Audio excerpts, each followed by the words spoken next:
మాఘపురాణం 1వ అధ్యాయం. మాఘమాస మహిమ. సౌనకాది మునులు సూత మహర్షిని ప్రస్తుతం మాఘమాస మహిమను వివరించండని కోరినారు. అప్పుడు సూత మహర్షి క్షణకాలం కళ్ళు మూసుకొని ధ్యానంలో ఉండి తండ్రి గారిని గురువులను తలుచుకొని నమస్కరించి కన్నులు తెరిచి మునులను మరలా నమస్కరించి ఇలా ప్రారంభించాడు. మహర్షి సత్తములారా, మీరు అడిగిన ప్రశ్న సారవంతమైనది. విశేషించి సామాన్య పూజానికానికి మరింతగా ఉపయోగించేది. చదువుకున్న వారు కొద్దిమంది అయినా యజ్ఞయాగాలు జపతపాలు చేసి పాపం పోగొట్టుకొని పుణ్యం సంపాదించుకుంటారు. పై విధంగా చేసే అవకాశం లేనివారు తరించడానికి ఈ విషయం బాగా ఉపకరిస్తుంది. పూర్వం ఒకప్పుడు జగన్మాత అయిన పార్వతీదేవి పరమేశ్వరుణ్ణి ఇదే విషయాన్ని అడిగింది. గస్సమద మహర్షి మొదలైన వారు చెప్పిన విషయాలని పార్వతీదేవికి పరమేశ్వరుడు చెప్పిన విషయాలతో పాటు చెప్పదను వినండి. పార్వతీదేవి పరమేశ్వరునితో, విశ్వాత్మక, సర్వలోకేశ్వర, సర్వభూత దయానిధి, ప్రాణేశ్వర, మీ మాటలు అమృతము కంటే మధురాతి మధురములై నా చెవులకు మరింత ఇంపుగానున్నవి. మాఘమాస మహిమను వివరింపగోరుచున్నామని ప్రశ్నించెను. అప్పుడు పరమేశ్వరుడు, కళ్యాణి, జగన్మంగళ, నీవు అడిగిన విషయము మిక్కిలి నిగూఢమైనది, గంభీరమైనది. నాకిష్టురాలైన నీకు చెప్పరాని విషయము ఏమి ఉండును? తప్పక చెప్పుదును, వినుము. సూర్యుడు మకర రాశిలో నుండగా మాఘమాసమున ప్రాతకాల స్నానము చేసిన వారు పాప విముక్తులై ముక్తి నందుదురు. గోవు పాదం మాత్రం మునిగియే జల ప్రవాహంలోనైనా చేసిన స్నానం అధిక పుణ్యప్రదం. మొదటి స్నానము వాని సర్వపాపములను పోగొట్టును. రెండవ స్నానము వానికి వైకుంఠలోక ప్రాప్తి కలిగిస్తుంది. మూడవ స్నానం అతనికి శ్రీ మహావిష్ణువునే రుణగ్రస్తుడయ్యేటట్లు చేస్తుంది. ఇట్టి పుణ్యాత్మునికి నేనేమి ఇవ్వాలి అని శ్రీ మహావిష్ణువే ఆలోచనలో పడును. ప్రయాగలో మాఘమాసంలో గంగా స్నానం చేసిన వానికి పునర్జన్మ ఉండదు. మాఘమాసంలో ఉదయాన్నే నదీ ప్రవాహంలో గాని సరస్సులో గాని స్నానం చేసిన వారికి ముక్తి కలుగుతుంది. ఊరికి వెలుపలనున్న సరస్సు, నూయి, కాలువ మొదలైన వానిలో చేసిన స్నానం పాపనాశకం, మోక్షదాయకం సుమా. తెలిసి కానీ తెలియక కానీ బలవంతముగా కానీ మాఘమాసమున ఒకమారు స్నానమైనను సూర్యోదయమునకు ముందుగా చేసినచో వాని పాపములన్నయూ పోవును. భక్తిభావముతో నెల అంతయూ చేసినచో విష్ణులోకము చేరును.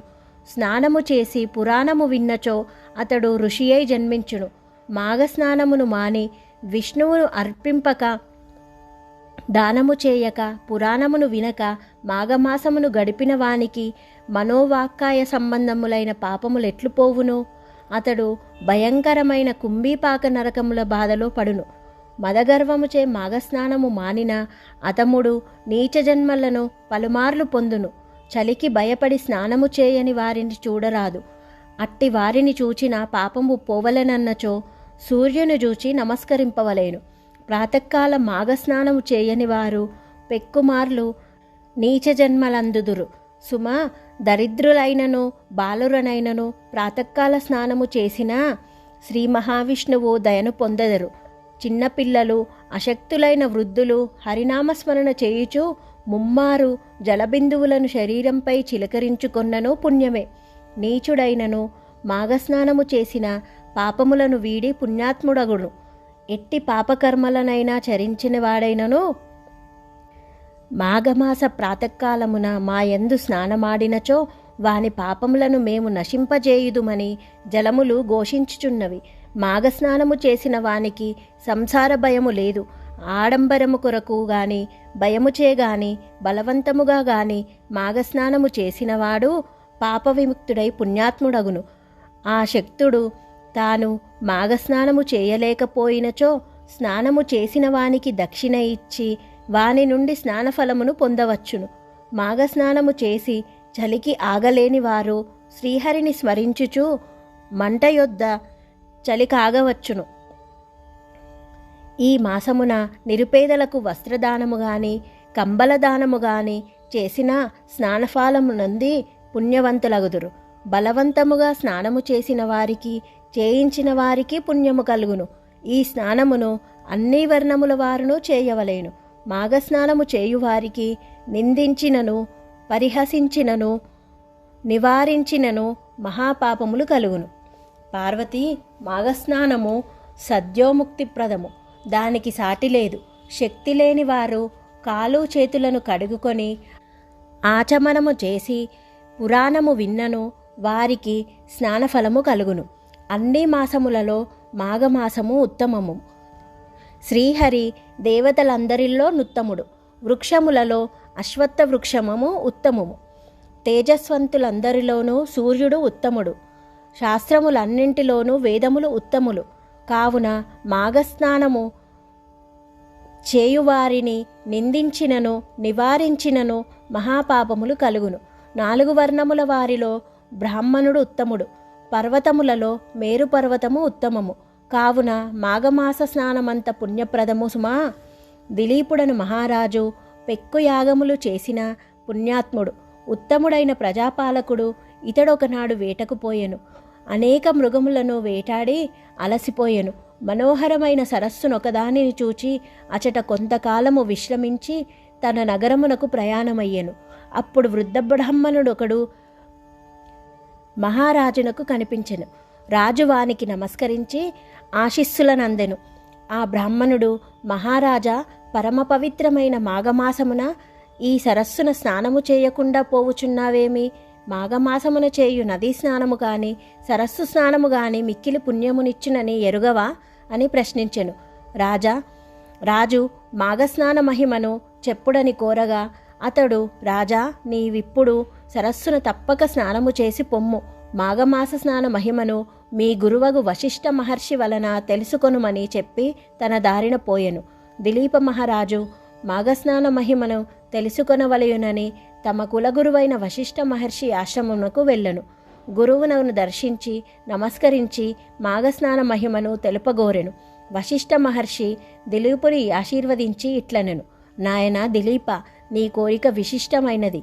మాఘమాసము చాలా విశిష్టత కలిగినది. మాఘమాసము శివకేశవ ప్రీతికరమైనది. ఆ నెలలో చేసిన పుణ్యకార్యములు ఇతర దినములలో చేసిన పుణ్యకార్యముల కంటే ఎక్కువ పుణ్యమునిచ్చును. మాఘమాసమున ప్రాతకాలమున స్నానము చేసి సర్వపాపములను పోగొట్టి అక్షయములైన పుణ్యఫలములనిచ్చును. స్నానం ఏంత అధికము పుణ్యము ఇచ్చునో పూజ పురాణ శ్రవణాదుల వలన ఎంతటి ఫలము ఉండునో ఊహించుకొనుము. మాఘస్నానము వలన సర్వదుఃఖములను పోగొట్టుకొని శుభలాభములను పొందిన కొందరి వృత్తాంతములను వివరింతుము. దానిని బట్టి మాఘమాస వైశిష్టమును తెలుసుకొన యత్నింపుము. పూర్వమొకప్పుడు భయంకరమైన క్షామము, వానలు లేకపోవుట, పంటలు పండుకపోవుట మొదలైన లక్షణములు గల కరువు వింధ్యా హిమాలయ పర్వతముల మధ్యనున్న భూమిలో కలిగిను. దీని వలన సామాన్య జనులు, ప్రభువులు, మునులు, మహర్షులు, పశువులు, పక్షులు, సర్వప్రాణులు మిక్కిలి బాధపడినవి. అట్టి వారిలో భృగు మహర్షి ఒకడు. అతడును ఆ ప్రాంతమును విడుచుటకు ఇష్టము లేకున్నను కైలాస పర్వత ప్రాంతమునకు చేరి తనకు నచ్చిన ప్రదేశమునందు ఆశ్రమము నిర్మించుకొని తను తపమాచరించుకుంటూ ఉండెను. పవిత్రములు మనోహరము అయిన ఆ దివ్య ప్రదేశమునకు గంధర్వులు, యక్షులు, కిన్నెరులు మొన్నగు దేవజాతుల వారును వచ్చుచుండిరి. అచట విహరించి ఉత్సాహమును పొందుచుండిరి. ఒకనాడు గంధర్వుడొకడు భార్యాసమేతుడై ఆ ప్రదేశమునకు వచ్చెను. అతడు భృగు మహర్షికి నమస్కరించెను. అతని శరీరము మిక్కిలి సుందరమైన, గంభీరమైన, మనోహరమైన, విచిత్రమై ఉండెను. వాని మొగము మాత్రము పులిమొగమై ఉండెను.